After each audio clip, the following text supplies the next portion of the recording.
Epilepsy, The Tale of Julius Seizure, by Celia Davis, Anjali Dasana, Melissa Spat, and Emma Henzis. What is epilepsy?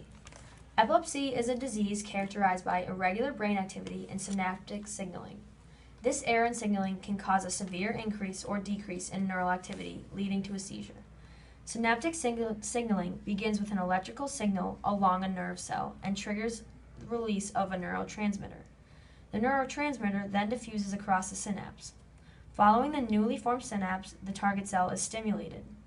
One of history's most notable figures, Julius Seizure, suffered from epilepsy.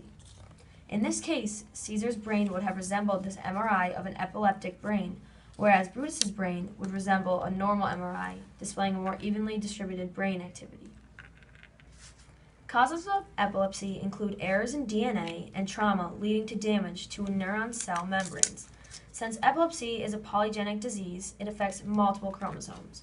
However, the more common sources of epilepsy are trauma, lesions, tumors, which can damage neural membranes. In the event of a damaged membrane, the neuron cannot carry out regular synapses. In addition, damage affects sodium ion transport. There are two main categories of episodes: grand mal episodes and petit mal episodes. Grand mal episodes can be characterized as seizures, foaming at the mouth, uncontrollable muscle spasms, and loss of consciousness, whereas petit mal episodes can be as simple as staring blankly and minor twitching.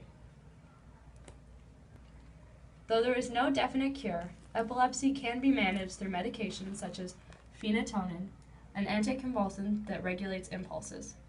However, there are new radical procedures. One procedure involves removing half of the patient's brain. In the case of Cameron Mott, a 9-year-old who suffered from Rasmussen syndrome, a rare form of epilepsy and a degenerative brain disease which provokes chronic seizures, doctors removed the right hemisphere of her brain entirely. After the surgery, Cameron made a full recovery with a slight exception of a limp and loss of peripheral vision. However, her seizures were drastically improved. However, Julius Seizure was not as lucky as Cameron Mott and spent his whole life with epilepsy.